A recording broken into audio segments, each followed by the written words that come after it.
around the clock, sports all the time. But that's never going to work. That's ridiculous. Just remember to have fun out there today. And if you lose, I'll kill you. This is Tall Can Audio. Seriously, this thing is going to be a cultural disaster.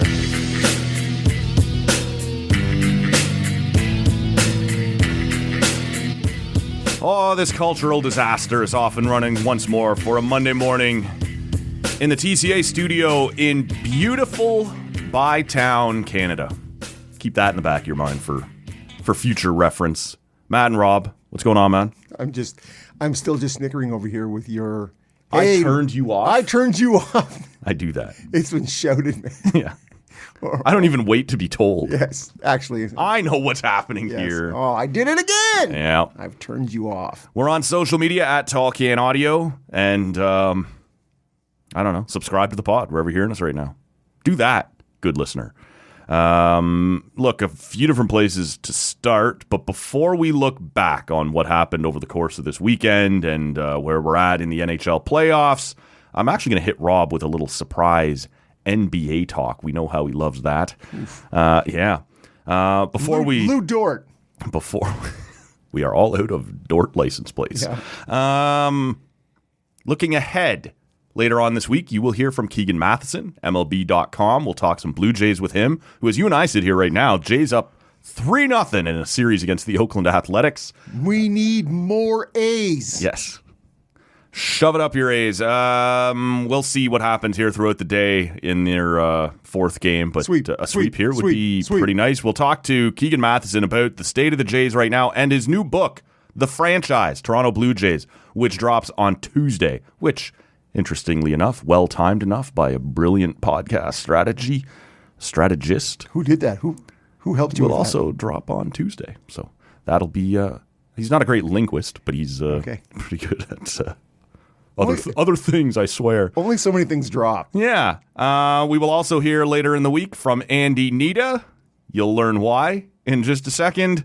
And next week in Rob's spot, because it's enough of Rob for a little while. It's true, man. Rob feels that too today.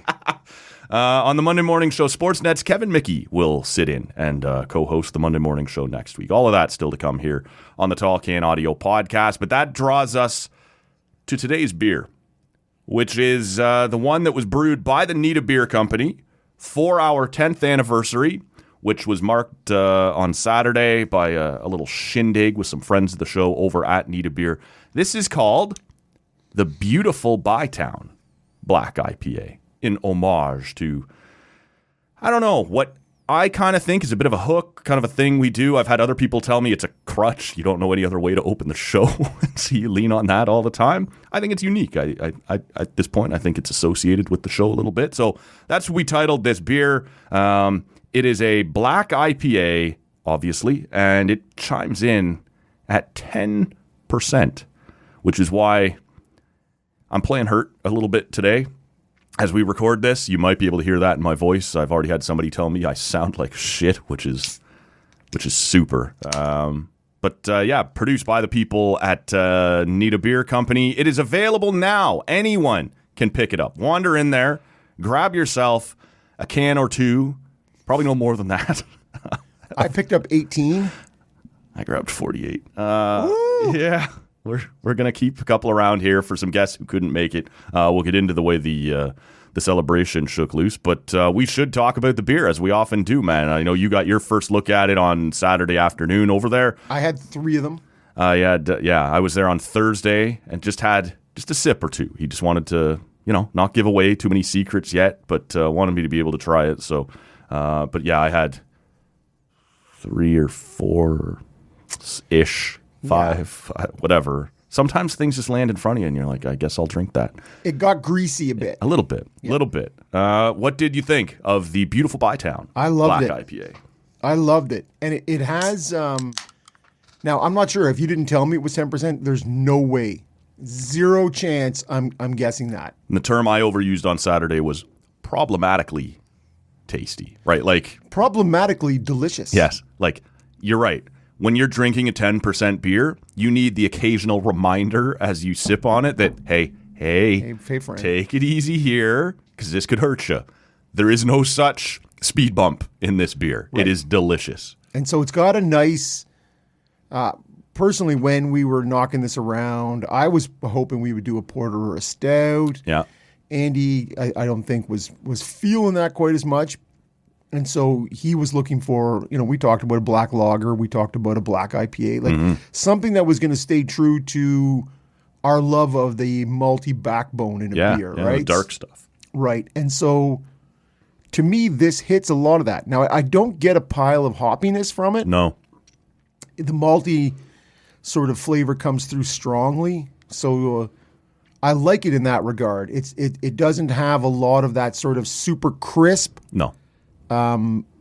sort of bitter. Well, I think, like it's got sort of that, just a little bit of like nutty, a little bit of resin, a little bit of, and I think when we talked about the idea of a black IPA, it was, you and I love stouts and porters, but not everybody does. So that's not going to be overly approachable for, in terms of, welcoming people in to try this beer with us. And not a lot of people love I shouldn't say not a lot of people, not everybody loves a really crispy, bitter IPA. Right. So this was sort of a happy medium, right? Where we can take that heavy, thick body that a stout and a porter and two co-hosts have when you're going through it this way. And you can take that bitterness out of an IPA by putting that kind of malty flavor up front.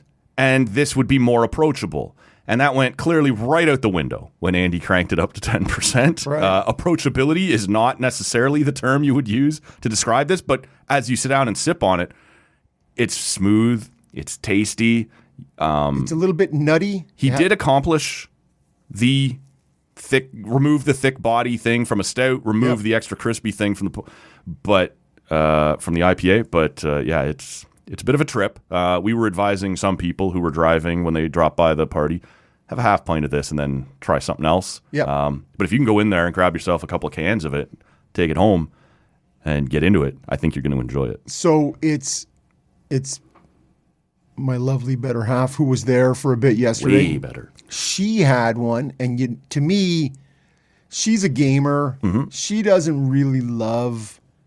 She's worked her way into she likes a sun split. Sure. Right? So who doesn't? Yeah. But in terms of, she was a traditional sort of, if she had a beer, it's either going to be a Guinness or it's going to be a Pilsner. Yeah. Like that's sort of the neighborhood that she wanted to be in and didn't really enjoy any diversions from that. Mm-hmm. So with all the beer that sort of comes through the house, she tries a bunch of things. And any kind of West Coast IPA, her go-to is it tastes like floor polish. That's her thing, right? And so she's like, she doesn't like That's not her style. the hoppy bitterness. Yeah, And yeah. so I always tell her, don't order a beer unless they tell you it's a New England style. Like if you're Yes. looking for that post-boil hoppiness, like if it, that juicy, hazy, Yes. as opposed to the crispy. which used to be a mistake in brewing, but Yes. now it seems to be one of those things so that, is a stout, right? yeah, that everybody loves. And you're Burn like, the extra shit we off of want this. Yeah. We want this. And you're like, okay. So anyways, she was like, she took the first couple pulls on it and she's like, wow, this is delicious. And she's like, and I'm not just saying that because Andy's sitting there. Right. And she reiterated it again last night. And so it's to me, it is approachable flavor-wise. It is approach with caution. Yes. That's all I have to say. Because it is delicious. Yeah. And I sipped away. I think I was there for 4 hours and only had 4 beer. But yeah, when Some sort of, I was going to say personal best, personal worst. yeah, Personal, pacing. Yes. It's a pacing. I understand. But it does I worked come hard to when do the 3 same. of those are 10%ers. Yeah. That'll reach out and grab you. 100%, man. So yeah, delicious. Try it yourself Yeah. and see what you think. Available now at the Nita Beer Company. If you're hearing this, yeah. you could go and get it. That's right. It is the beautiful Bytown Black IPA. And then get somewhere safe with it. Get into a bomb shelter. But you will enjoy it. And that's the problem is, like I said, some of these beers need a speed bump. There is no speed bump here. So. Yeah, you'll have to be your own liquor control board, people. And we all know how reliable we are with our own. So shout out to the Nita Beer Company for putting that together. It's also their 10th anniversary this year, which is kind of the symmetry was serendipitous. Nice. Yeah. So it is a little. It feels like we. Quite often, you and I do this on a Sunday, and we talk during the week, but we usually don't see each other. Mm-hmm. So if this comes across today as stale or forced, it's because Matt and I spent 6 hours together yesterday drinking. And honestly, I'm feeling stale and like this is a bit forced. So, but we got to see all the people who come through here, or not all. Yeah. Lots, Ian Mendez, Graham Creed, Steve Bunda, Chris Hoffley, Angela. Shout out Angela, Lake of Bays. Yeah. Matty Kay was made an appearance. That was cool. AJ Jakubek. Yeah. So there was a nice sort of communal feeling. Everybody got to show up, slap each other in the back, tell each other how great they are.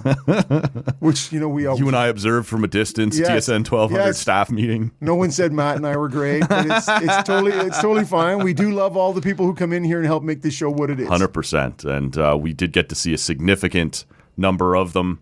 Not everyone was able to make it, but that's always going to be kind of the way things play out. But it was a really nice event. Shout out once more to Nita for hosting us for that. And tolerating, what you, good listener, put up with every week. Every Monday. Not these two assholes again. Yeah, exactly. Good to see everybody. Appreciate everybody who made it out. Andy is pushing us for maybe a live show over the summer at the brewery. Andy always pushes us. I know. And then he's the one who... Well, yeah.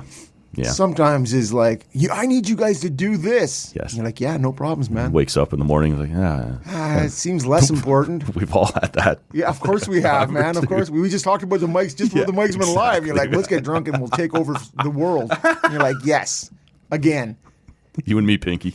Yeah, and then you wake up and you're like, that seemed like I don't want to do that. Seems like a lot of work. A lot of work. Can it be a bloodless coup? Can we do that? Because I don't know if Any chance you'll just surrender if we show up at the door? At the age I'm at, I don't know if I have a long, drawn-out siege in me. Yeah. So thank you to everybody who showed up there. And, go check out the beautiful Bytown Black IPA. Also available on their website, nitabeer.com, which we'll link to in the show notes. And it is...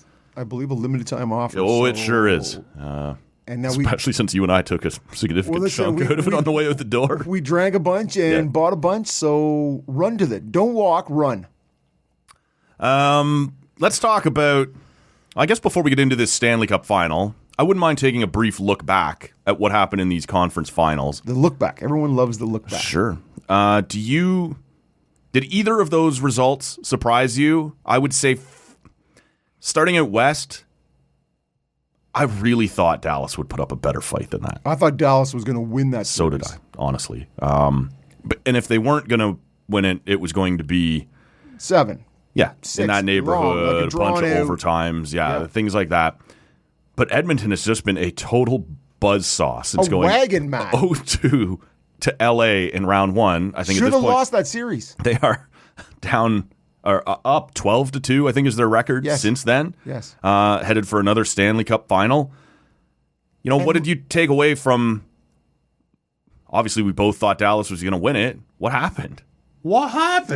Yeah, to me last year, the thing with Edmonton was their power play was so good, and their PK, if you remember last year, was so dominant, the penalty kill, right? And this year... The power play is okay. The penalty kill hasn't been as good. No. And you're like, they got here without Ekholm mostly. Yeah. And that is the linchpin. You and I have raved about how good of an acquisition that was for Edmonton. Yeah. And now they're going to go into the playoffs without him. He's not going to arrive until round 3. You're not going anywhere, right? Without that guy, that is perhaps the most... I was going to say crucial, but they got 2 pretty crucial pieces up front. But and how crucial can you be when you go 12-2 in your absence? I guess, but that was we don't need you. Stay home, man. We may need you next round. Yes. I couldn't believe it, man. That this is how quickly they just dusted aside Dallas. Well, and last year again, not to bring it back, but if you remember, Skinner was in Skinner was unreliable. Skinner was out. Yeah, get in there, Cal Pickard. And then you're like, all right, let's go back to Skinner. And then you're like, and then the guy is on fire. Yes. And again, it's not always pretty. No. Sometimes it's hitting him in the numbers on the back. And you're like, that is not textbook goaltending. Well, it's Dominic Hasek's textbook. Yeah, okay. I'm going to get this with the heel of my Stuart skate. Skinner, Dominic Hasek. They're comparable players. I Who think. has not made that comparison? Like the fact that those two names have All never right. have never been in the same sentence ever. I guarantee Other you than that. he's no Dominic Hasek. All right, man. Touche, Matt. That is, you're right. They probably have. But he's doing it, which, in a Grant Fuhr light kind of way. He hasn't. I say he hasn't been great. He's got 3 shutouts. Well, this is it. But when he doesn't get shutouts, he gives up 5. Well, they were saying, I don't know, the number of in wins, he has like a 952 in Oiler wins. Yes. And in Oiler losses, he's got like an 840. It's like Jekyll and Hyde, Yes. right, in terms of what this guy does. But to me, they have played great defensively. And I don't think great is a stretch. They've been really good. And it seems like Hyman's out. No problems. Yeah. Connor Brown is out. Yeah. You're rotating the goalies back and forth, and it seems again like Knobloch just seems to have a little bit of pixie dust or something. I'm not sure what's going on there. I want to play you some audio here. I'm not sure whether you've heard this or not. This comes from right after the finish of the Western Conference Final. Connor McDavid skates up, and if you recall, last year, as many captains won't, did not touch the conference championship Yep. trophy. The Clarence Campbell, I believe, is the West. It is. Yeah. So this year, he skates up. Well, we didn't win the cup last year, so fuck it. I'm going to pick it up, and I'm going to touch the trophy. I don't care. It's all gold. They had a viewing party in Edmonton at Rogers Place.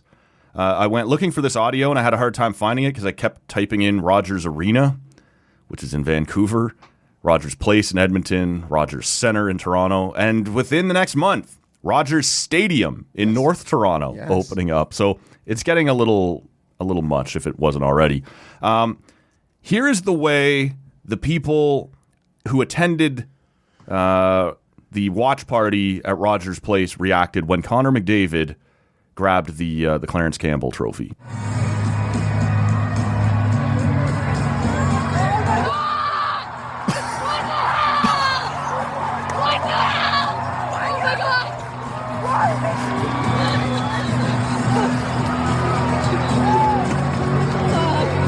Fuck. There's hyperventilating. There's, man. No! We're so screwed.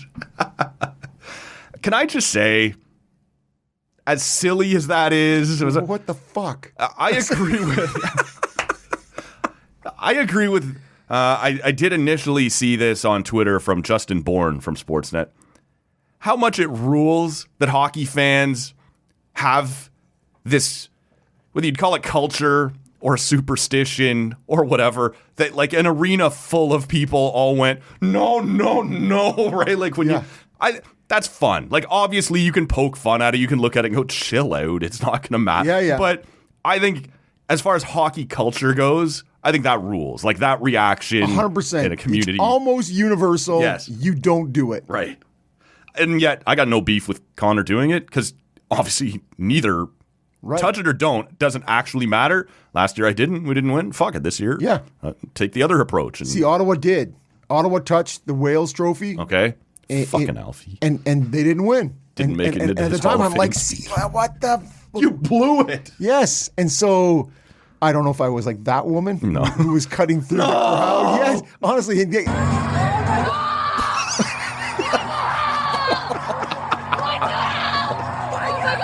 Oh my God.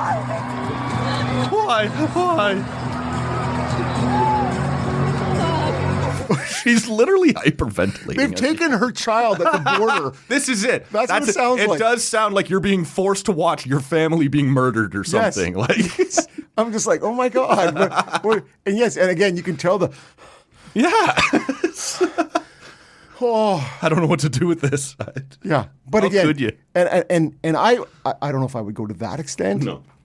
But I would have been very much on the don't do it. So if the Don't Sens do go it, son. back in 08, you still don't touch it? I still don't touch it. Okay. Yeah. Now, sorry, in 08. Yeah, the year no. after. Yeah, I think I disagree then. Yeah, I think I follow what Edmonton did. Yeah. Man, we didn't touch it. We followed all the superstitions. Sure. We didn't touch it. Yeah. And we didn't win. Fuck you, Joe Boo. I do it myself. Exactly. Right? And you just like, forget it, man. Yeah. So we followed that and it didn't work. So is it really a superstition? Can I just touch the trophy? And at the end, Draisaitl just scooped it up. Yeah. See ya. So, like, he's back He there wasn't going to let caressing. Connor do any more damage. Yeah, well, this is it. I got to So get this out of here. Yeah. So to me, that's, I agree with those, like the sentiment, Yeah. the superstition. All hockey people feel that way at some point. Sure. And my point when playing that out is just, if you can get a whole arena full of people who aren't even there to react that way, that's something cool about your sport. Like that's one of those things that has no rationality at all, but we all just believe, right? Like, oh my God, you don't do that. Well, and you know this to be true. Yeah. Like this is These fact. people felt that. Right? Yes. Like that was. And it's like when people say, "Oh, it's the best thing ever," the hockey handshake after, right? It's like, I know there's mingling in other sports, but the lining up, that's a great hockey tradition. Unless you're Paul Maurice, and we'll get to that in a minute. Okay. I do want to, before we finish up on the Western Conference final, I want to touch on the way Pete Deboer handled Jake Oettenger. If you happen to have missed the story somehow, Edmonton scored on their first 2 shots. And then there is a timeout. I can't remember if it was a team timeout or a TV timeout, but I think it was the team timeout. He goes to the bench, as some goalies do. Some stay put, some don't. And there's no indication that anything is happening until the very end of that timeout when he turns to skate back to his net. And then Pete Deboer goes, "Hey, you sit the fuck down," basically, right? Like he pulls him then, as opposed to it being an immediate reaction after the goal goes in or at the start of the timeout. So that's got to be probably fairly humiliating for Jake Oettenger, your star goaltender. I don't know where you'd have him, but for me, he's nowhere outside the top 5 in the league in terms of, goalies at this point. He is mid top 10 somewhere. Okay. And so he sits there. DeSmith goes in, who I just learned in that moment was their backup. Yes. Immediately gives up another one. And then the rest of the way, you wouldn't really say anything was or wasn't his fault. Game was over, though. Yes, for sure it was. In the post-game press conference, obviously Pete Deboer is going to be asked about this. This clip is about a minute long. You guys know me. I don't like to snip things out of context and be able to be accused of framing anything a certain way. So here is the full question that Pete Deboer was asked and his full answer to that question. That was a probably difficult decision to pull Jake after those first 2 goals. Can you kind of just talk us through the reasoning behind it and what your messaging to the team was when you called that timeout? Well, anytime you pull a goalie, there's the reasoning's always to try and spark your group. So that was the number one reason. We had talked endlessly in this series about trying to play with the lead, and obviously we were in a 2-0 hole right away. And you know what? I didn't take that lightly, and I didn't blame it all on Jake. But the reality is if you go back to last year's playoffs, he's lost 6 to 7 games to Edmonton, and we gave up 2 shots on 2 goals in an elimination game. So, it was partly to spark our team and wake them up, and partly, knowing that, status quo had not been working, and that's a pretty big sample size. So a lot of people saying there that he threw his goalie under the bus. Another more charitable, I suppose, reaction to it would be that, you answer questions about your players and what you were doing there, and obviously goalies just stand out more. What's your takeaway from that quote, which I'm sure you heard earlier this week? Yeah. And all the consternation is, DeBoer has been around a bit. Oettinger is going to start his $8.25 million extension next year. Yep. Like, Ottinger's not going anywhere. No, that's your guy. What is the relationship? You know, you can always swap out a coach. Especially Pete Deboer. It seems to happen every 2 or 3 years. Yeah, well, and all he's going to do is take your team to the conference At least the final. Western Conference, but probably no further. Yeah, but hello, Toronto. Yeah, we're working on it. We're working on it. Would you like this? Would you handle this? And so it's the same with Carolina, right? Sure. To me, I appreciated the frank, open conversation. Yeah. And you suppose Jake Oettenger appreciated it? yeah, well, I think Jake Oettenger is a pro athlete, and I think Jake Oettenger knows. I think Jake Oettenger knows. Don't get me wrong. Do I think this is going to be dicey? A little bit, you know, between the two. But to me, it is. DeBoer answered it honestly. Yes. He didn't say anything that was malicious. No. Everything he said was a statement of fact. And so, will this require a little bit of patchwork between the two of them? Yeah, I think so. But it's a reality that obviously Oettinger gets to a certain point and can't get you over. It's the Hellebuck So thing. far, yeah. What are we talking about? You're great in the regular season. Then you have these postseason bugaboos kind of. Well, I think that was 3 straight conference finals for Dallas. So, Yep. bugaboos. No. It's not just regular Yeah, season. yeah. Okay. There is a But- point, though. I'm But with you are talking about when that series started. Do you think anybody said Stewie Skinner's about to out-duel Jake Oettinger. exactly? You thought, okay, you had a little genie in a bottle action last year. Yeah. There's no way that Stuart Skinner is going to be the hands down better goalie in the series Right. 2 years in a row. Right. Nobody is taking you today.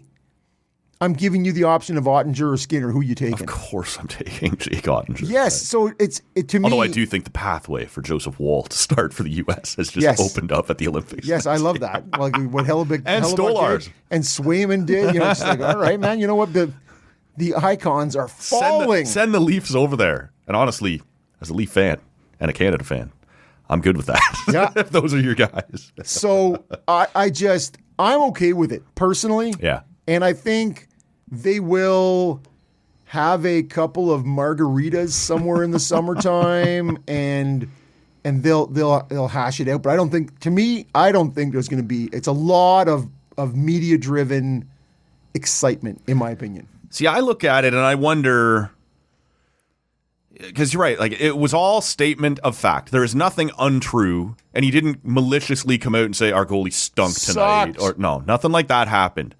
And yet, I feel like a lot of coaches in that moment try to find a way to let your guy off the hook. And it would be less honest to the media, but it's probably better for your locker room. Everybody would feel that Like- lack of genuine. Sure, but you maintain your relationship with your guy. You protect your player. Like you and I have both coached. We've both played. Yeah. Not, well, for me, not to this level, but Right. it's. There are things you just do, and everyone understands that you do them to protect team culture. And he clearly made a choice here to not do it and just say, look, we weren't any good in front of him. We had to spark and everyone would have known that was full of shit, but you just do it anyway because that's what everyone does. And I wonder, to me, the part that stands out is I feel like they might have been rattled a little bit here by the way the game started. When you don't, like, when you At home. make a point, though, or don't react until, like, he's going back to the net, and then you're like, no, not you. Like, to me, that looks probably worse than it is. Like, to me, I think it was a last-second decision, but it made him look bad, Oettinger, and Deboer, I suppose. But I think that would be the part that, like, if that second goal goes in on 2 shots and you don't feel like he's been good enough this series, and he did say in his presser, you've lost 6 of 7 to Edmonton, you immediately wave to your backup, get up, get going after that goes in. And now we all know this is just one of those things that happens, again, in that more traditional way that coaches do, as opposed to, he sort of saunters over to the bench for the timeout. The timeout expires. He turns to go back, and now you're getting waved off. Plus this presser, I think there's going to be some really hard feelings there that you couldn't just go out and protect your guy, right? Or if I'm Jake Oettenger. So there's a couple of nuanced things here. Usually you would let your assistant coach know or whatever, let the Smith know, whatever, right? You would have that part of that would start to happen. It's not Deboer going down there going, No. And so, to me, DeSmith... But there's a look, there's a gesture that everyone recognizes. To me, right? DeSmith was ready, though. Okay. This wasn't like... It wasn't far into the game. He had just taken warm Yeah. Sorry, he did DeSmith things, right? I'm just saying, it wasn't like DeSmith was like, oh, where's my trapper? Right? Sure. He was ready to go. Yeah. I would be interested, and I have no knowledge of this. I'm just throwing this out. You haven't spoken to Pete here in the last couple days? Or Jake. Where are you at, Jake? Sure. Return my calls. Return my calls, please. That Jake just sort of went back on his own. Like maybe he's going to make a point of... Yeah. Like he'd already understood I'm coming out, but Yeah. I'm going to make an... Yeah, I don't know, man. That is Anyways. That is an accusation for sure. It's actually just a suggestion. Okay. I don't know this. I am... And we have no reason to believe that is him showing up his coach. Right. And then That is what it would be. Then you have the coach. Then the coach has to go, hey... Get your ass back here. You're on the bench. You stink. And then later, you have the open conversation. The boil over, yeah. Yeah, and you're like, no, man. Anyway, it's just a theory. Mm-hmm. It's just a working theory that I'm dealing with, but we don't know. Nope. Like, to me, the fact that DeSmith was ready was there had to be a certain level of communication. That this wasn't just I changed my mind, you're off. Hey, you get in there. Because the backup goalie needs to be aware. Yeah. But to me, that's... Yeah, I'm not sure I'm following you there. Not even on the out there. You mean you don't understand what I'm saying? No, I understand what you're saying. I'm just, to me, they got shelled so fast, so quick in an elimination game. Yep. It felt to me like, okay, those went in. We need to call the timeout now. And then at the very end, you're like, fuck yeah, I want to change the goalie too. Or even if I meant to at the beginning, I didn't actually communicate that. Like to me, they felt rattled. Yep. Or like just holy fuck, yeah, no, we're doing this part too, and forgot to tell him, and either whether it was done maliciously or accidentally, it makes Oettinger look bad, right? You're out here exposed, and I'm the one going back to the net before the leash gets yanked, and again, I'm not sure I believe what I'm saying. No, I'm throwing that out there just as a we don't know, right? But the reality is, maybe when you're talking about people being rattled, Yeah, I believe coaches also get rattled. Yeah, for sure. And so maybe he said to DeSmith or like, get your shit, like at the very beginning of the timeout, but forgot to tell Oettinger. But Oettinger, somehow somebody didn't get the info to him. It's possible. Like I remember I'm at a Sens game. Oh, yeah. And this was just this year, right? Last year. Okay. Oh, DJ Smith was the coach. Yeah, that last year sometime. A finalist for the Pittsburgh Penguins coaching job. Forsberg comes out at the start of period. Yes. And he skates out to the net, and you gotta have a guy, a defenseman, Hamonic. Hamonic goes over and goes, sorry, man. Go sit down. You're not. It's not. It's the beginning of a period. You had an entire minutes intermission to tell him to go, you're being pulled. You're not starting the next period, man. And so that is even more inexcusable. Sure. I'm just saying you are now talking about Deboer, Western Conference Final. You're down 3-1. You're at home. The crowd is juiced. Yep. And wonk. You're like, oh, serious? It's happening again. Yes, and that feeling has to be, that's why Deboer has the hair that he does, or not. It's got to be hard, man, to go, I don't know what I can do to get this. So I think we're all deserving of a mulligan, and Deboer, I think, is a great coach, and everybody who talks about him, former players say, great guy. Yep. Great guy. I hope he wins a cup as long as it's not against us. So to me, that is going back to his Kitchener days. Like everyone talks highly of the man. So would he like a take back? Probably. I don't think it's the end of the world personally, but I think everybody deserves a mulligan. Last thing, just quickly on this. I don't want to spend much time on it, but we have kicked back and forth the fact that Connor Hellebuck keeps not showing up as far as playoffs go, and how bad they want him to be the USA starter. And it seemed coming out of this first and second round, like, okay, it's clearly going to be Oettinger.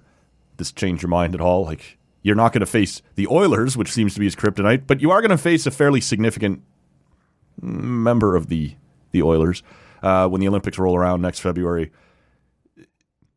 What? Have they already made their decision, or are we going to go and just, 20, 25 really good regular season games will be what decides it for U.S.? Yeah, well, because you look at the three-headed monster they rolled into the Four Nations Cup with, Swayman, Hellebuck, and Oettinger, and you're like, Yep. Killers. Yep. All. Yep. And we have Binnington, Montembeault, and... Yeah, a guy who can't beat Denmark. Yeah, well, let's not go there. Aiden Hill. Aiden Hill, thank you. Yeah. And you're like, these are inferior to all three of theirs. Yes. But at the end of the day, you're like, I don't know, man. Hellebuck is starting to put together a big enough track record. If I want to use if I want to use Deboer's, the sample size is not small. Sample size, yeah. And you sort of go, okay, and Swayman imploded this year, and you're like, went and won Worlds. That's true. Good on him. That's true. Yep. Reestablished himself a little bit. Well, yeah, no, for sure. For sure. Who's in goal if U.S. makes a gold medal game next year in the Olympics? Who's in goal for them? Connor Hellebuck. I kind of think so too. I think all of this talk all spring maybe have been for naught, right? Well, because he's going to roll in there and he's going to put up stellar stats. And I think I trust Oettinger more, but I think in terms of who will they go with, I think it will be Hellebuck. Yeah. So, but Swayman doesn't even factor in for you. I wouldn't say doesn't factor in, but he's still at this point, and I don't know if he can change my mind in regular season games, which is the problem here, right? But short of him being just unreal through the first third of the season, which is on the table. Swayman or? Yes, yeah. Swayman. Well, except for man, it's going to be hard. I know. Dallas, no matter what happens, even with all the changes on the horizon for them. And Winnipeg's not going off a cliff. Like, they're probably not a President's Trophy winner again, but... So to me, Oettinger and Hellebuck will both play behind... Better. They'll look better. Far superior teams than Boston. So Swayman will be... Sometimes that makes a goalie look better, right? Yeah, well, I was just going to say, you will have to look to other numbers than maybe just straight up save percentage, goals against, and wins, because I don't think Boston will be nearly as good as Winnipeg and Dallas. I'll be real with you, man. I didn't watch almost any of the Eastern Conference Final. I loved it. Part of it is, as we talked about before, my annual sulk after the Leafs are eliminated.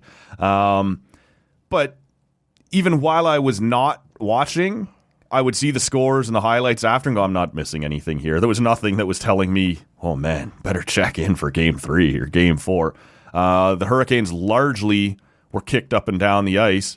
And at the end of it, they did show a little bit of fight, but the Panthers just rolled these guys again. Yeah. Well, I'm sure you watched more of it than I did. And they did win a game. Yes. So they've snapped that 0-15. Yes. They are now 1-16 in the last 4. Now we're on it. Oh, we're building. Give us another 130 years. This is it, man. If you give us 6 more Eastern Conference championships, we could win one of these. Sure.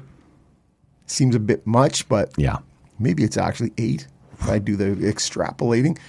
I found it to be... Not math guys, ladies and gentlemen. Yeah. Or you want science guys. Yes. There's a bunch of things. This is why we're here. You want someone to drone on about English or history or geography? Yeah, maybe I can help you. Drone on. Yeah. That is that Bueller. Subscribe to the Tall Can Audio podcast wherever you're Sold. I just like... I'm going to say it. I just like what Florida's doing. Oh, no! Yeah. What the hell? Yeah. Well, and again, I rail against it all the time. Like, I don't want to see another Canadian team win. Like, I sat down. I'd like to see Connor McDavid win a Stanley Cup. This is where I think a lot of people are at. And there's more Canadians actually playing for the Oilers than any other team. Yep. And so I go in going, I think I want to see the Oilers win. Yep. But when I watch the game, it's not really what my heart says.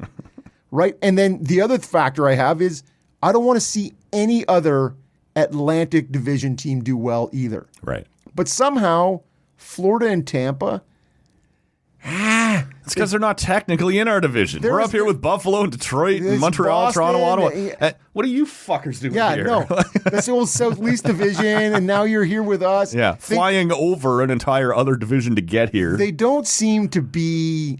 I don't know why. I just like. There's no way I want to see Toronto or Montreal win for sure. I think maybe the difference is I've watched my team lose to both of these teams, and so they do feel like rivals. Yes. Whereas I get that. Yeah. I get that. And we here in Ottawa have watched the Florida-Ottawa regular seasons be Matthew doing things we want Brady to do, and he seems to be able to do it against Ottawa. Yeah. And so I have those where you feel like, fuck you, man. Yes. Like, honestly, I hate that. But it doesn't carry over. It doesn't seem to. No, eh? I don't know why. And so, yeah, I just feel like I'm sort of left with, I don't know. And just in a side note, when we were talking about the Southeast Division, and you go, that crappy division with Atlanta, Tampa, Florida, Washington, Carolina, and you're like, what a bunch of shitbirds.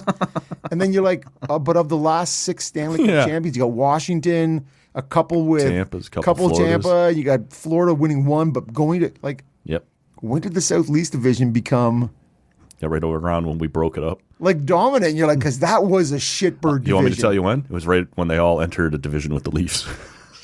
Playoff killers.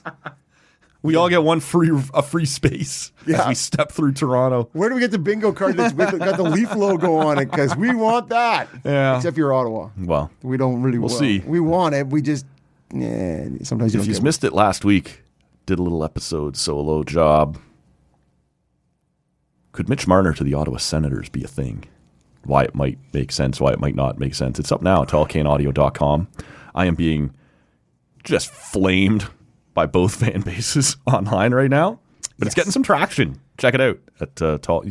You're interested in Mitch? You know what? I'm not uninterested in him. Okay. How depends on how it works. Sure. What we have, because obviously, pieces have to move. Yeah, a lot of cap machinations for to Ottawa. make that work, and so the other teams that seem to be out there, Anaheim down but on the come, Chicago down but on the come, Detroit. That's the part. Sorta. That's the part. Detroit. I keep hearing that name. Yeah. Utah is another one. Lots of cap space. Yeah, but I wondered about Detroit, similar to Ottawa. We just had a kid. We want to be close to the parents. So for Mitch, I don't know, but I wonder. To me, it makes sense in that same way that we've talked about before, and everyone has talked about before. For some of these other teams, we'll worry about the playoffs when we get there. Mitch can help us make the playoffs. 100%. I wonder if Ottawa can't look at it that way. We already now expect to be a playoff team, so it can't just be a desperate attempt to get there. We actually have to worry about what he might look like in the playoffs. Right. Well, see, and again, this is a horse that's been mildly abused, if not beaten. You have, and I think with Toronto, you have all those guys, and you have each and every one of them carry a bit of this postseason baggage. Yes. And the reality is, if you have 4 vanilla cream pops, right? And I just use vanilla as, but it's you just want to swap some of those out to get a little bit of Rocky Road or a little bit of mint chocolate chip. Sure. You just need to get a little bit of something different. And I think all of those guys, wherever they go, should it be out of Toronto, they're good players in Toronto. Yeah. They'll be good players elsewhere. Right. But if you are surrounded by, other layers of something else. Well, I was talking to one of our friends at the thing on Saturday over at Nita. I said, if I feel like I'm drowning and you feel like you're drowning and we grab onto each other, we're going to drown. Yes. But if I feel like I'm drowning and I look over there and Brady's like, let's fucking go. Yeah. I can grab onto that guy, right? Yeah. And that's not a perfect analogy. No, I understand what you're saying. Yeah, and I wonder if there's just too much now in Toronto, and once you split 1 or 2 of them out, and it lands somewhere else, and I don't have to be the guy. Yeah. Like in Ottawa, Mitch would probably be the most talented or the highest point getter on the team, but it's not his team. That is Brady's team, and Brady will pull everyone into the fight. So I don't know if there's actually anything there. It's just improving the power play, improving the PK, keeps him in Ontario in a Canadian market where he can still be a bit of a star, but it's a new start. Kicked it around a little. Yeah. Well, and I don't hate the idea. Yeah. I wouldn't go out. Yeah, you're not going to be the team that outbids everyone to get it done. And to me, there's so many moving pieces that would have to happen, but I don't hate the idea. And for Ottawa, it means for certain you have to say goodbye to Claude Giroux, who is beloved here, right? Like, he's not coming back if you're bringing in Mitch. You need to flip out. You need to flip out Batherson and Shabbat probably, in return for something less. Yeah. Right. But if you could put Marner and Stützle together, yeah. Or I even suggested the idea: is he the guy that can help make the Dylan Cousins deal work to get him going? Right. He'll be your. You still got Stützle and Tkachuk on one line, Marner and Cousins on another. Can he get Cousins going? Yeah, I think you need somebody who is skilled enough to play with Stützle. That to me is the thing you need. Maybe you look at different options, Tkachuk down with Cousins, whatever. I think you're looking at somebody to play with Stützle, and Marner has that skill, clearly, that could do that. I went in depth on that on an earlier episode last week, so go and check that out wherever you're hearing us right now. Did you have any thoughts as we wrap up the Eastern Conference final talk? There's been an awful lot of air given to the Paul Maurice handshake line thing, where he'd always done it before.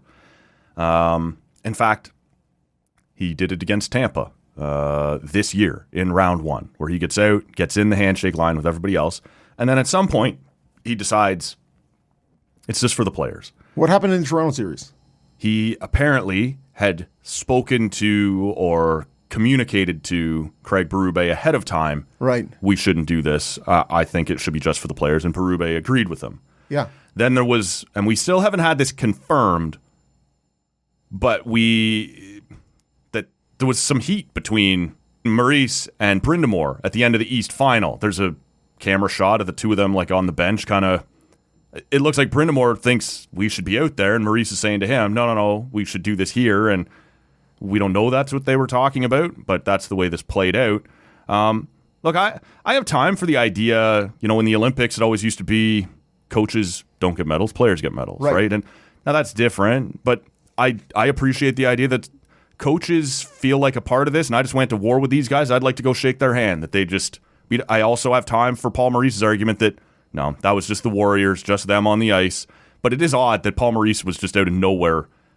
Like, you don't get to throw this down as like my deep-seated belief that it's only showing up now, right? To me, it's now. There's two things here, and I don't think they've always been in the handshake line.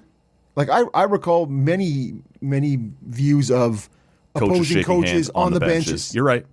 And so, but we have seen the opposite quite a bit as well. Yes. I'm talking about in a historical sense. Mm-hmm. But I think if you're gonna do it, you got to handle it the way Maurice and Berube handled it.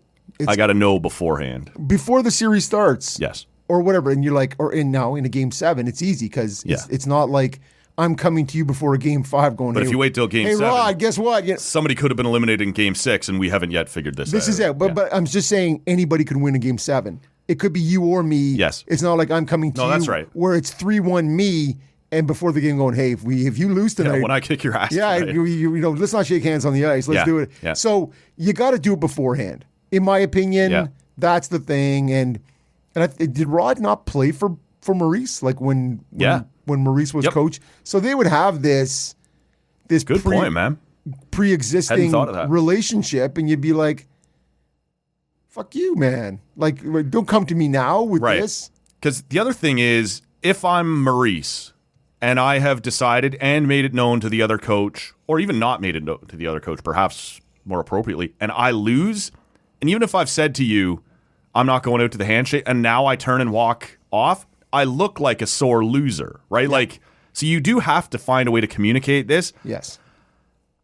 I'm sort of, I don't know that you make it a rule, but I'd like it if the coaches union would meet at some point and say, this is what we're all going to do. I don't like the idea that my season has just been ended and now I have to be thinking about, what did I decide with this guy? Is he going out? Am I going out? Yeah. Am I going to look shitty? If I go out and he doesn't, am I making him look shitty?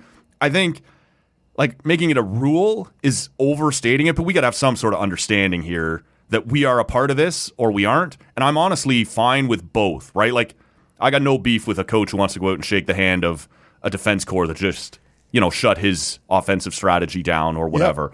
Yep. But I also totally get the idea that, this is just the guys, right? This is just the people who are on the ice who should be out there. So I don't have a problem either way, but I think we need some sort of general understanding because it's sort of making them both look bad right now, right? You have it's if everybody else is doing it and you haven't notified Brindamore in advance, it's on you, Maurice. Right. Like I believe that to be true. And yet Brindamore could have just walked out there and got in line, and now it is Maurice who looks like shit. Honestly, like in our understanding of sports, Rod wants to go shake their hands. You want to stand here. That See, in hockey, because it is such a there's many sort of it's unwritten rules. Well, and there's just the web is a deep weave, yes, right? Yeah. And so there's lots of guys who would have played for Maurice or played with or against Rod Brindamore, and so those guys are going to come over anyways to the bench. Maybe they don't all do it, but those guys are going to come over, and you can always have those moments. But I do. But publicly, like between the two of you understand and I understand. Yep. Yeah. But on TV, it looks like this: one guy went out and one didn't, and Yep. And so to me, that is on Maurice to be. You need to communicate that ahead of time because you are, man, I've been on both sides in a coaching capacity right. of winning and losing. And I want to fight the other coach sometimes. Right. And so you just sort of, you don't know what's going to happen. And so you need to have all that. This is what I think we're one doing. of the things that's getting people pissed off is Maurice is setting the rules. Yeah. Like he knows everything. Right. Yeah. Rod's like, you don't tell me that we're doing this. Like, I don't know if they communicated ahead of time or You're not the boss of me. Right. I want to go out and shake your guy's hand. If you want to stand here like a dink, that's on you. But I'm going out there. Yep. You don't dictate to me, right? Well, and you're not going to, you want to fight Rod? Not really. No, I don't want to fight Rod. It's going to go poorly. Man. This is it. So, and he's feisty. Yeah. Oh, he's feisty. He's feisty. He'll get you. So I think it's on you. It's on you, Paul. You needed to do this better. And I think there needs to, in the future, be more of a blanket, not just one coach trying to debate with the other. No, we are doing this or we are not doing this as a union. I don't know if we need to legislate. Not This is the part that I don't want rules that coaches aren't allowed. No. But keep your ass on the bench. If so many of the things that we understand in hockey are unwritten, this could easily be another one. The coaches union get together and just say, we're a part of this or we're not. Paul Maurice, you've been outvoted, or no, that was a great idea. We're all going to follow you on this. What does Joe Quenneville say? That's what I want to know. I'm going to follow what he says.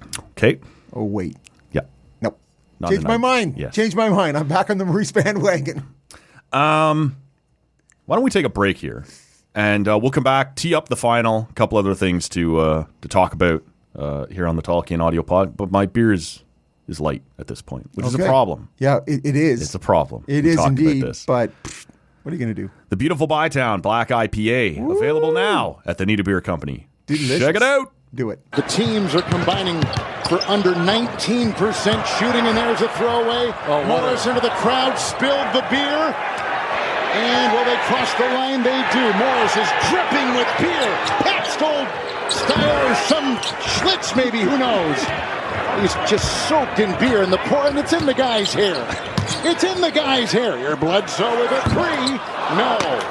Beer is every place. Let's get back into it here. I guess we should, we talked earlier about droning on.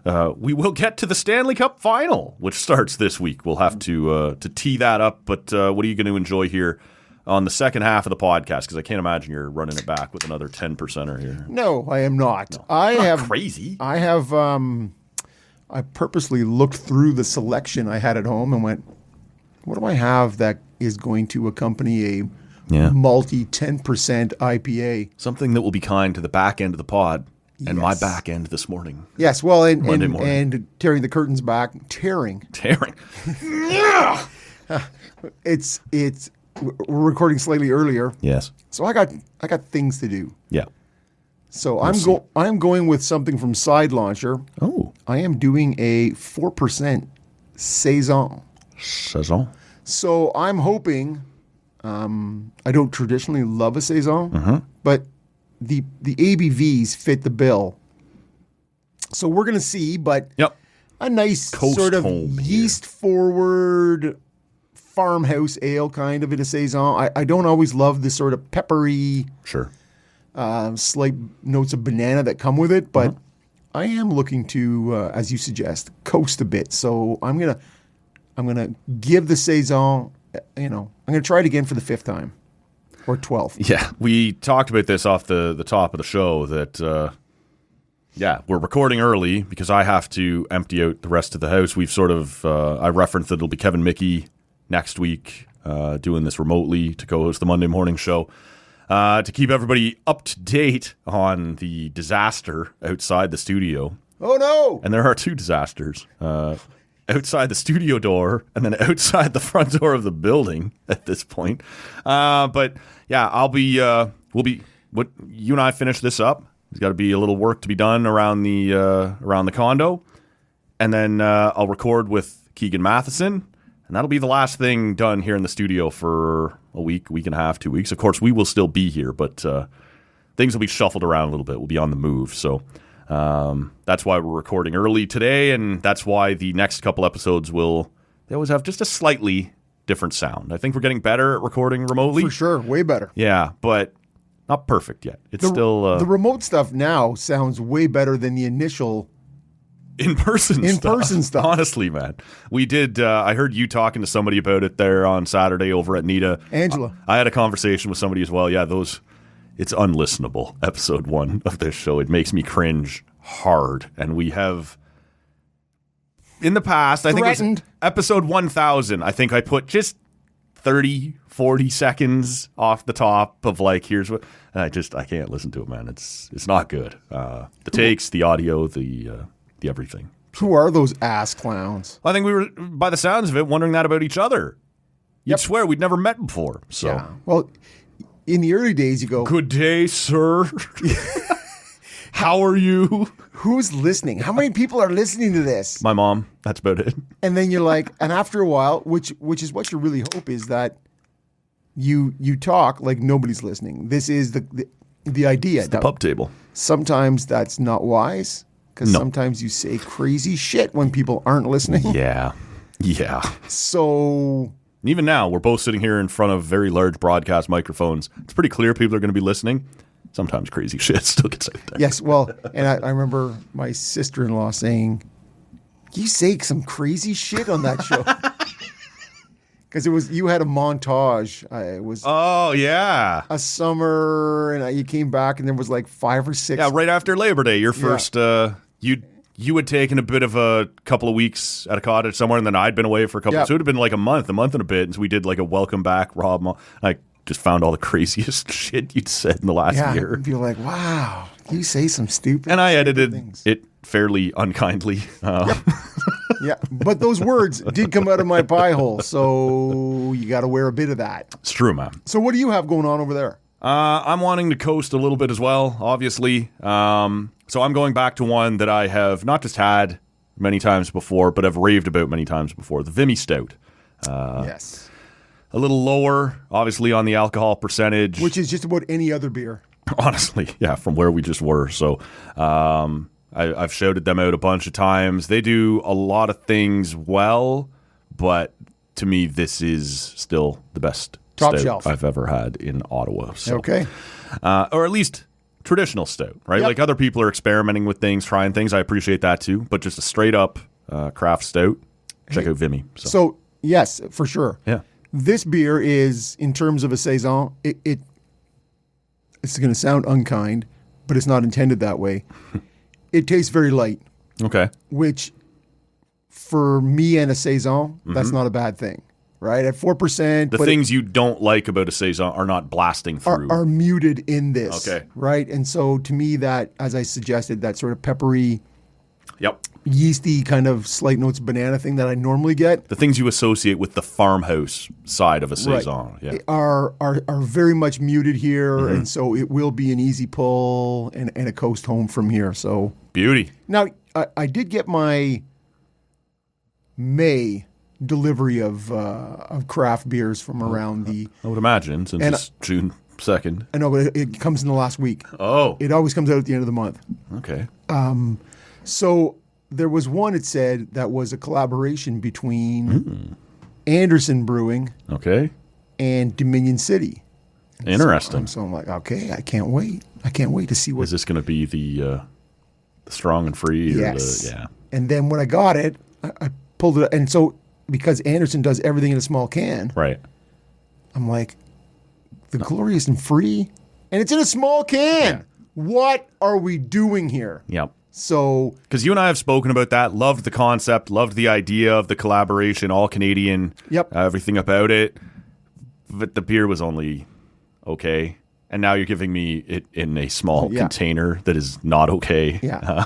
MEH. Okay. Yeah. Meh. We are staring at a Stanley Cup final that is a rematch from last year. Is that a meh for you, or are you? Has it started?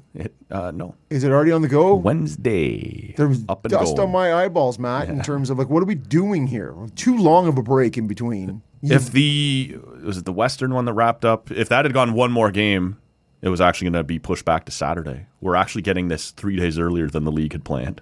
Because they want to avoid the NBA, right? When you have ESPN and TNT doing both, yes, they're like, the NBA Finals now set. Yes. Thursday, that starts. Indiana Pacers and Oklahoma City Thunder. We'll actually talk about that in a few minutes. Oh. Can you believe it? No. We will say things, not smart I'm things. as shocked as you are, good listener. To me, too long. And it gets to this spot, and we talk about it every year. I am intrigued by the matchup. I am not. I think the Florida-Edmonton run it back again is an interesting one. It has lots of storylines. Mm-hmm. I just, when it gets to this part of the year, and you're like, the hockey is, I don't need a longer break in between. I don't need 6 or 7 days in between. Yeah. So it's kind of blunting my momentum. Yeah, it's obviously, we haven't seen a whole lot of straight up rematches. It's been back to 08, 09. Yeah, Pittsburgh, Detroit. Yeah.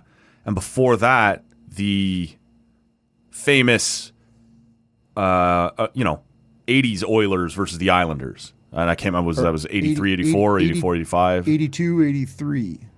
Okay. Where obviously Edmonton gets there, gets spanked by the veteran Islanders who are in the middle of at the end of their dynasty, it turns out. No, you're right, 83, 84. And it always sort of, the story there seems to be, and it's been now oft refuted, but the Oilers lose to the Islanders, and instead of on their way out of the arena watching a bunch of guys celebrate, it's apparently a bunch of grizzled guys with knee pads or knee braces and ice packs and all of that stuff.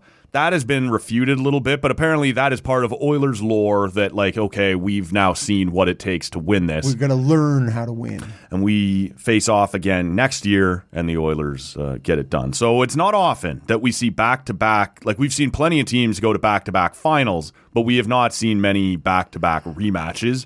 Last year's was fascinating. Florida gets up 3-0, almost pisses it away. We end up going 7. That's where all those Connor McDavid quotes come from, right? From that face-off series, which we'll talk about in a future episode, but it's right fucking now. All of that kind of stuff comes from that series. I'm interested in this. The Final Four, if you had given me a choice of matchups when we started the playoffs, I'm not sure I would have chosen this as my favored final, but out of the final 4 teams left, this was most interesting. I expected, as you did, Dallas to beat Edmonton, but I didn't really care about watching them play Florida or Carolina. I wouldn't have cared about Edmonton versus Carolina very much, other than the 06. Yeah, rematch. Right. So that would have been intriguing. Speaking of our friend Angela Thompson from Lake of Bays, who worked for the Oilers at the time, she's been on the show to talk about being there for that. I think they're going to say talking about Fernando Pisani. Well, who doesn't love Fernando Pisani? That's a name that we all knew for 3 months in 2006. Look, this matchup out of the final 4 teams left, is the most interesting one. 2/3 seeds out of their Yes, divisions. yeah. That's me. Is this? Are you buying the? Because I think I am. The idea of I always pushed back against you can just get there and flip the switch. These are 2 teams who did what they had to do in the regular season and clearly have just flipped the switch and said now it's time to go to work. I've never been more in on that being possible than I am now. There was all the publicity down, the final quarter of the season was the Ekblad suspension, Reinhardt out, Bennett then missing time. Matthew Tkachuk. Matthew Tkachuk missing like 30 games. Yeah, coming out of the 4 Nations. And how rested everybody was going to be. And you're like, okay. And I said to you, I think at the beginning of the season, at the beginning of the playoffs, I'm not sure what's going to happen in that Tampa, Florida series because can they get it on track? And, and man, did they ever in a hurry, right? Looks like you can. But Edmonton, for the most part, like they made it quite comfortably in third, but they were sort of at some points they dipped down into a wild card. Yep. They were there was long stretches where they were like, what is this team, right? They were up and down.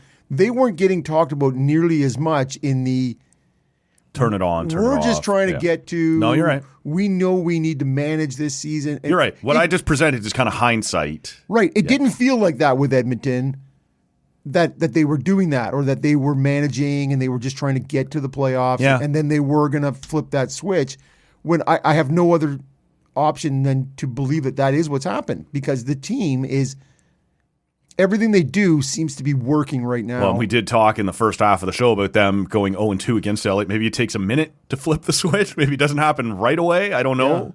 Well, LA helped with that too. Bad they sure did. Overplaying their top 4D. There's a lot of issues there. Each team is different, right? You and I talked and agreed very much that it very much was supposed to matter to Toronto to win the division.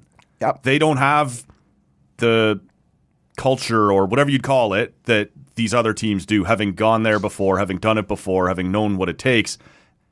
Florida and Edmonton, in hindsight anyway, sure. And we've seen it before. Tampa has been the road team when they were still, a cream of the crop kind of franchise. Yeah. At some point, you just get to a point where you're like, just get in. It'll be fine. We're going to do it. We don't give a shit if we start on the road or not. Yeah. Looks like it with these 2 teams, man. Yeah, and to me, that is Florida's got all the talk, and Edmonton just sort of showed up and did their business, and you're like business. And after 15 games or whatever it is they played, you're like, oh, look at those guys. Yeah. What do you make of the matchup? I can't honestly remember. A better host would have gone back and looked for our predictions from before the last. It has been a bit of a weekend. I haven't done it.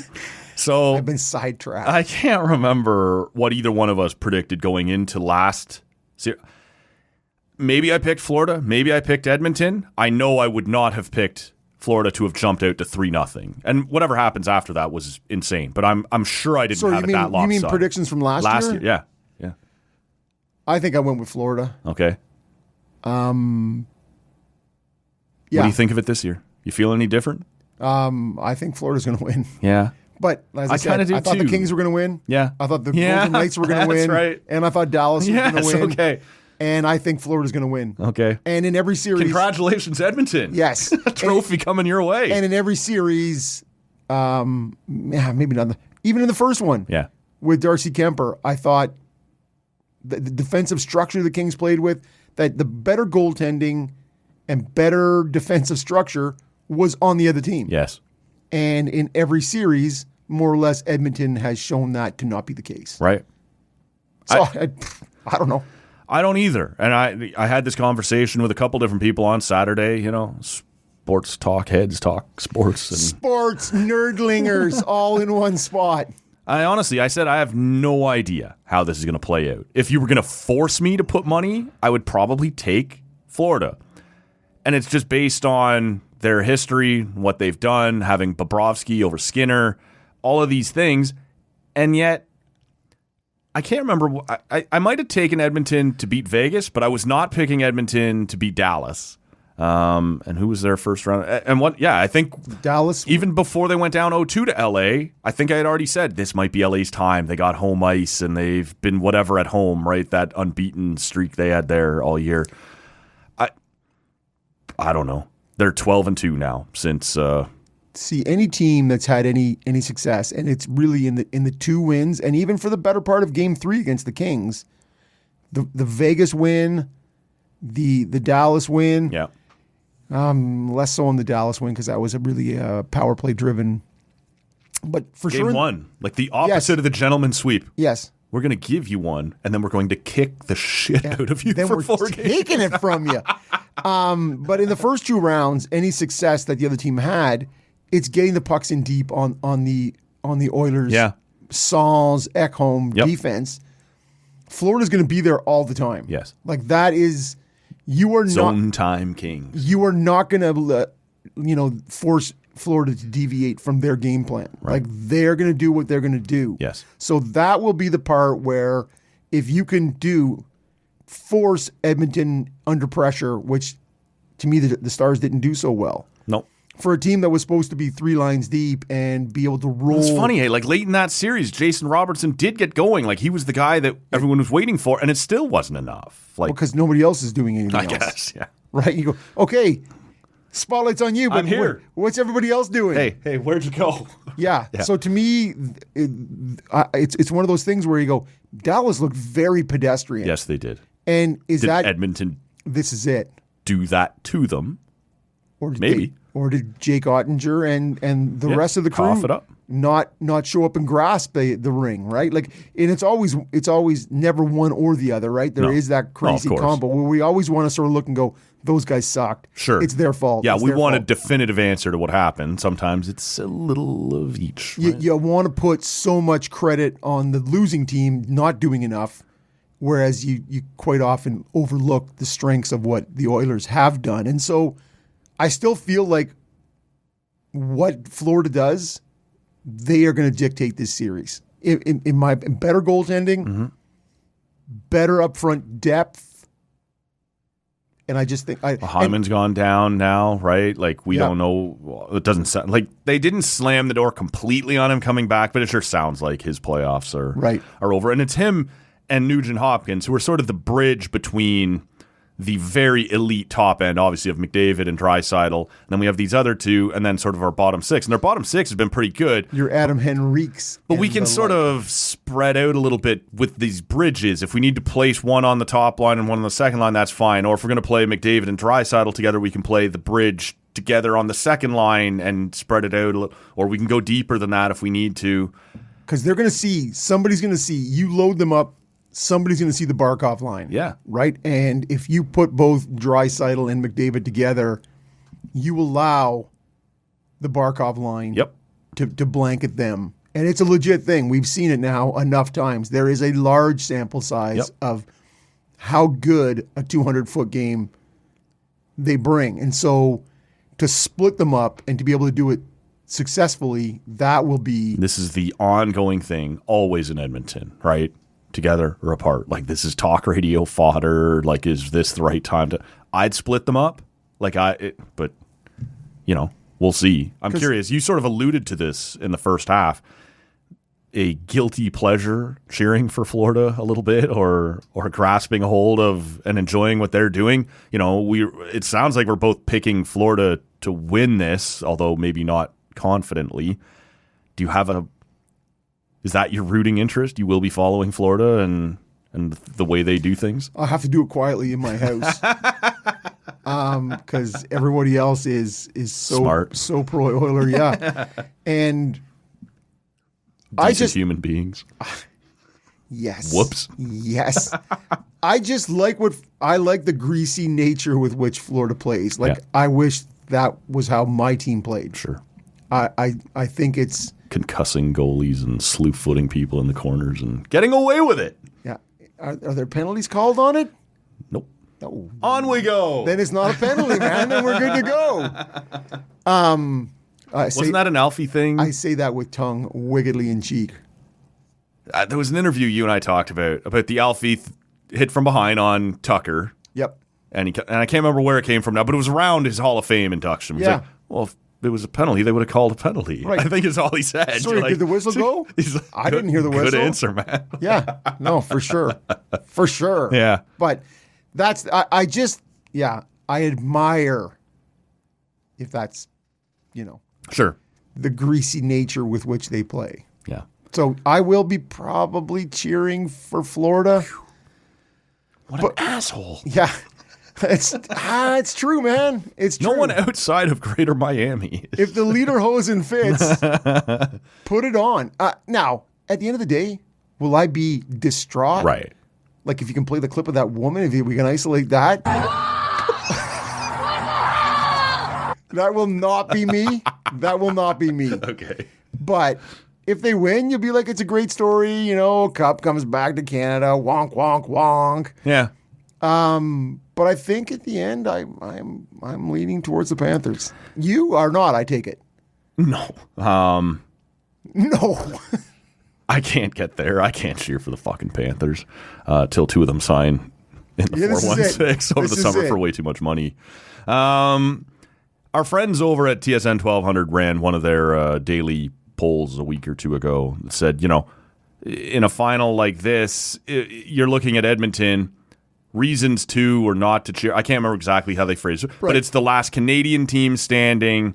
It's a team with the most Canadians, or it has the best player in the world. I am a sucker for that. I think For which? I'm a sucker for your McDavid's. I want to see that guy lift a cup. I wanted to see Crosby win a cup in 08 and 09. He got it done in 09 and he obviously did it again later. I think the best player Yeah, that fucker waited 4 years, man. What do you in the world. Can you get going? I want to see the best player Yep. in the game hoist a Stanley Cup. That we've had this conversation 100 times. Yeah. The bring it back to Canada thing. No, fuck off. Bring it back to Toronto, or I don't care. Like I don't care about the north of the border. Frankly, I don't like most Canadian teams. Right? These are people I lock horns with most often. Yep. I'm not cheering for their success, but I have time for Connor McDavid should win a Stanley Cup, and there's an opportunity for that to happen here. I'm with you. This is an interesting series. I will be locked in to this series. I think my sulking for now is over. I can return to doing that later. I will watch all of this There's a series. long summer to sulk. Honestly, man, I'll find time. Yes. So I'm not, go Oilers like locked right in. Yeah. But when that's what happens, I want to see number 97 with a C on his chest lift the cup like Gretzky has done, like Crosby has done, like Lemieux has done. Yzerman, don't forget about Sakic, my guy. Yeah. Yeah. Those Very types, comparable guys. Those types of guys are people I want to see lift the cup. The best player in the world should hoist a Stanley Cup at least once. And let's be honest, there's nothing about the Oilers team For the first time in 10 years. that makes you hate that team. No, not really. No. There isn't. So Vander Kane a little. yeah, okay, no, true. Good point there. Your boy John Klingberg. My boy, Yeah. who at moments has looked like Yes. 2015 Yes. John Klingberg. So it's the fan base. Did not is look like that in Toronto. actually what you hate and don't want to support. It's you don't want other. Wow, you're painting me way stronger than I. No, but is that not what it is? It's not the teams. It's the fan base. There is no hate for me in this, but there's no love either. Right, but what keeps you from getting that? I want. If it's coming to Canada, Yeah. it should come through Toronto. That's all. Yeah. Well, that's what TSN and Sportsnet would absolutely say. 100%, man. Well, then fucking fix it better. Right? Then do it. We're waiting. Yeah. It's only been 60 years. Yeah.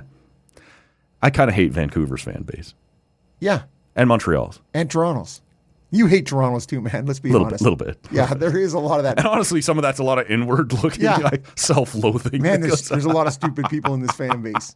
There's a lot of stupid One people. of them on this microphone right over here. In every fan base, there's a lot of stupid people who get a lot of airtime. Give me somebody on each team who is the old guy who gets the first handoff. Because to me, on Edmonton, It's Corey Perry. but he's won one.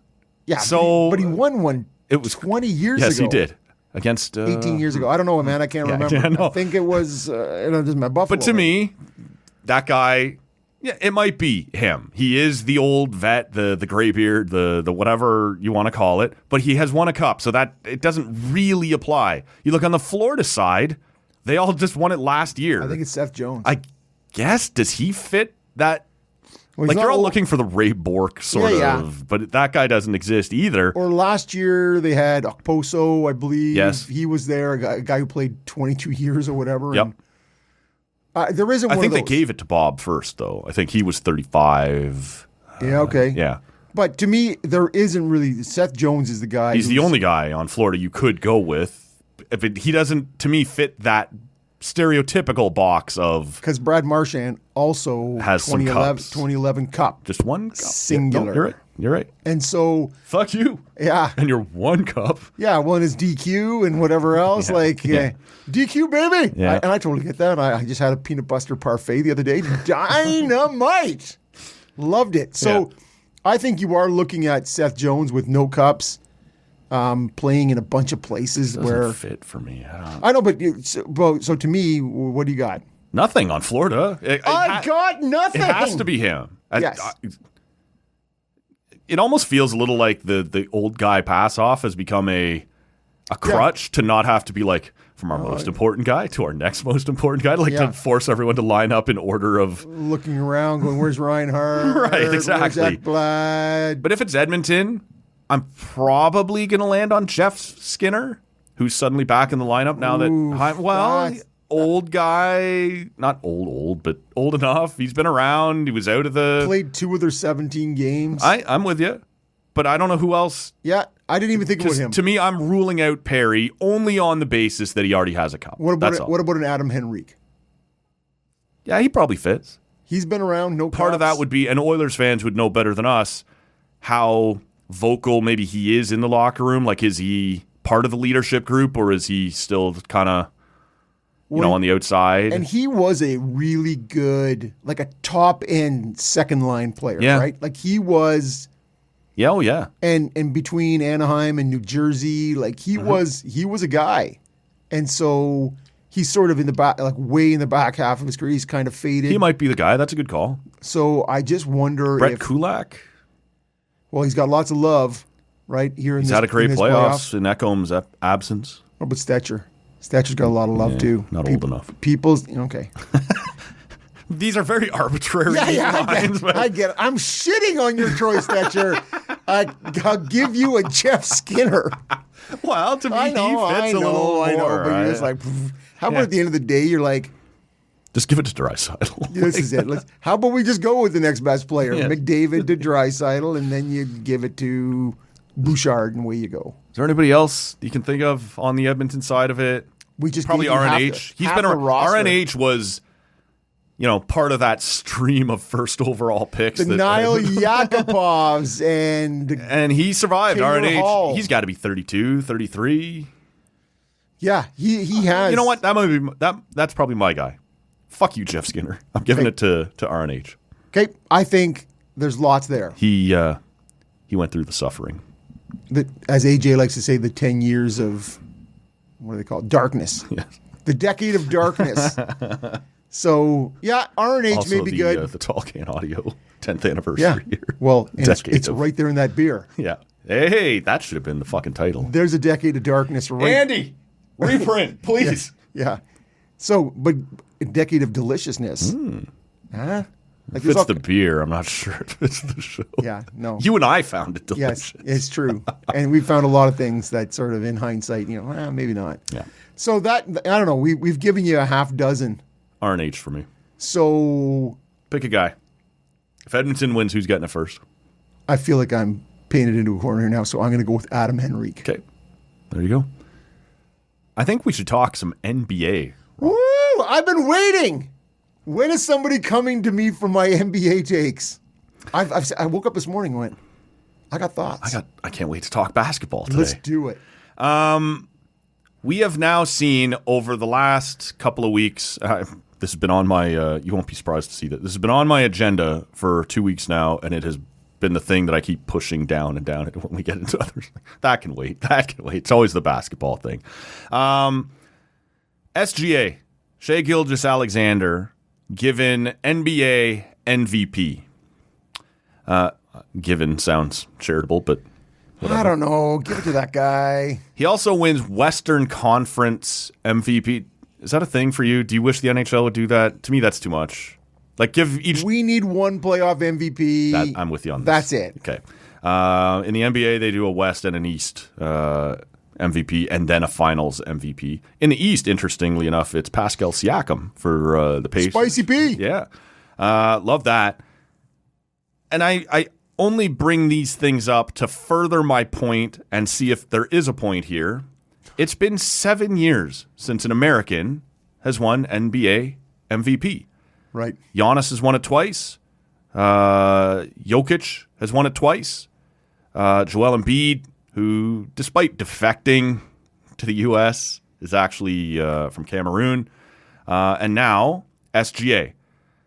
And I'm just curious, in your opinion, I'm not asking to break down any game tape here on how...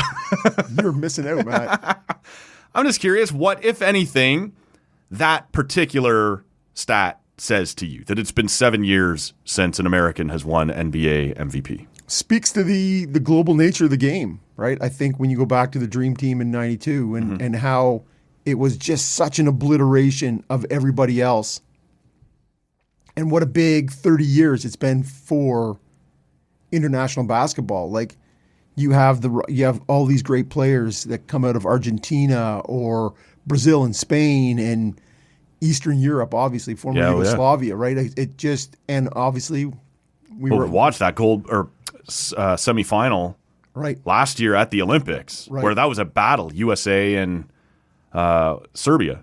Right. Well, and right down to the final, man. And France and Canada in the other? Yep. Or was that a quarter? That was a quarter, but yeah. And then France giving the Americans all kinds of fits in the final. Yep. So it really speaks to the international sort of evolution of the game and how that's shown up. Like it used to be, you'd have these international guys show up, and now follow me here because it was the NBA game was get the ball inside, and it was lots of work in the paint and around the basket. But the game and the international game was 3-pointers, right? It was a shoot from outside. All of a sudden, Steph Curry walks in the door. Yeah. And him you fadeaways all day, right? Whoever the Splash brother there was. Yes. And you had the NBA game now has people are pitching up threes all over the place now. Yep. I think the NBA game, whether people like it or not, certainly has more international flavor in terms of the emphasis on the 3-ball. Is this, and it's a fun story because elbows up, screw you, USA. Yeah, 100%. Is this like, I don't think it would shock anybody if next year an American was MVP and breaks up that streak. But are we, in a general sense, and look, we don't have to keep painting this picture, but neither one of us are NBA experts, but just in a general sense, is this now, again, not in a 7 years in a row kind of way, but now a regular thing that it's going to be international stars, at least mixing in every few years? Or is this just one of those weird one-offs that, USA basketball likely goes back to, one of those Hockey Canada summits and figures out how to get back on top? Like Victor Wembanyama is like 22. Like that's a guy who could, in theory, win 5 or 6 MVPs here in the next 10 years. It's hard for me, man. It's interesting, but it's hard to know, is this just a weird one-off that we're all enjoying, or is this now what we're looking at in the NBA? Well, right now, in my opinion, you went from, and as a complete outsider, I can look at it and go, you had that magic bird, and then it went into Jordan, and then it went into Kobe, and then it went into LeBron. Like you had Steph Curry arrives not long after that. Hall of Fame, like all-time greats. Yep. All-American. And not necessarily to say that there weren't then like Dirk Nowitzki walks in as a huge star, but it was dominated. But this was still an American sport, and every now and then an internet, like Steve Nash. Hakeem Olajuwon. 2005 won himself a couple of back-to-back. Yeah. So I think the NBA is in a spot where they're looking for an American great, a la LeBron, a la Kobe, a la Michael Jordan. Yeah. To pick that up. There's lots of great, obviously, American players. Of course. But to be a generational player. Yeah, that's interesting. We don't really have that guy. Maybe for the first time since like 1980. This is what I'm saying. Yeah.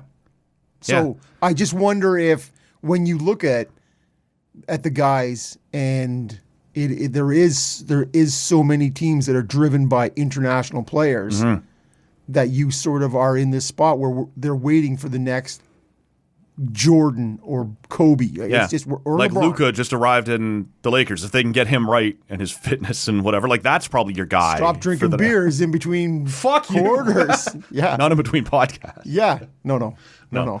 But to me, it's an interesting window that we've entered there, and it honestly it makes the game more interesting to me. Obviously, Jamal Murray and the Denver Nuggets and what we just saw there.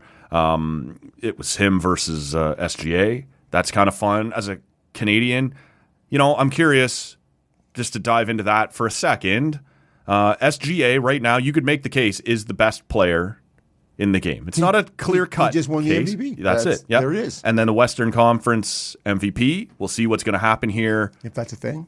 Yeah, it appears to be. Yes. It's a thing, whether It's you and I like it or it's not. a thing. Last year at the Olympics, he was fine. I didn't think he was as great as he had been the year before at the qualifier. Now the competition at the qualifier is a little lower, so maybe that's... But there is a case to be made that he is the best player in the world right now, or in the in the NBA right now. Can you stack him up against where I'm sure your interest wasn't any more or any greater back in 05, 06? Like, just your impressions of him versus Steve Nash as far as the best Canadian player ever. Yeah, to me, I think it's SGA. And now that's some recency bias, Sure. Clearly. A little bit. But when you look at the size and what was Nash, to me, Nash was a ball distributor, right? Like in terms of he wasn't. I just think SGA, in my humble opinion, sort of has a bit of everything, and I just think he is. Yeah, like Nash to a certain extent fit perfectly with what the Suns were doing at the time, that kind of run and gun offense. And give me the ball and I will distribute it and put it in the hands. And that's not to take anything away from Nash. Like, for a guy who really isn't a basketball guy, like I loved that he was 2 years in a row MVP in their sport, right? Like, fuck you, we're taking that away from you. But that was the extent of my understanding of it, or my engagement with it was good for our guy. Well, right? if you listen to people who watch basketball way more closely, I'm thinking about our friend BK King. There you go. Who said, no way Steve Nash ever should have won an MVP. He got it because he got the white sympathy vote. And so... You love the underdog white guy.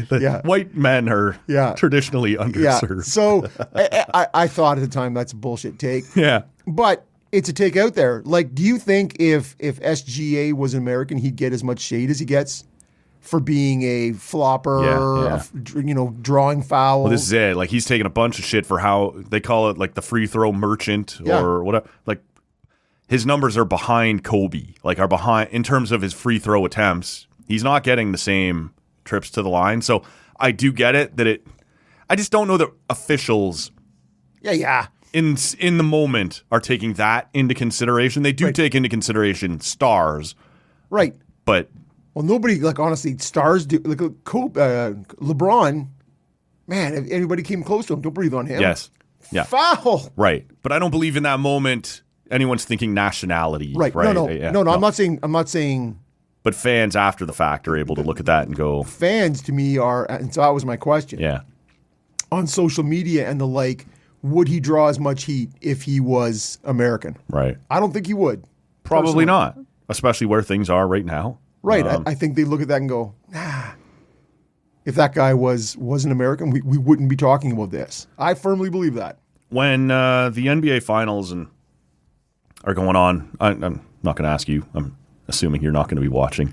But those Western Conference I want to see games SGA do well. That's right. And it was cool to watch him versus Jamal Murray. Like, that was kind of a fun thing. And frankly, him against Nikola Jokic that's a big matchup, right? So that was cool.